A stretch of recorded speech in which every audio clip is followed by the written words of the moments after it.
Beni düşünürdün, beni. Abim doğum günüme katılmaktan vazgeçmiş de.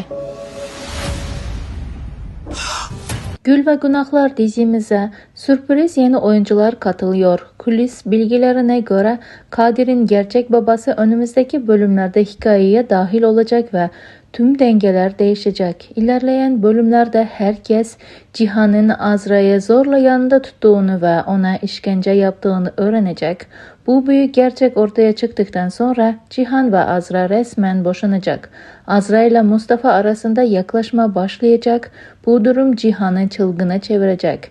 Kıskançlık krizine giren Cihan Mustafa'yı öldürmek isteyecek. Cihan planını uygulayamayacak. Serhat son anda devreye girecek ve Mustafa'yı kurtaracak. Beklenen aksine Serhat vurulmayacak. Aksine Cihan'la Tibet gizli işbirliği öğrenecek.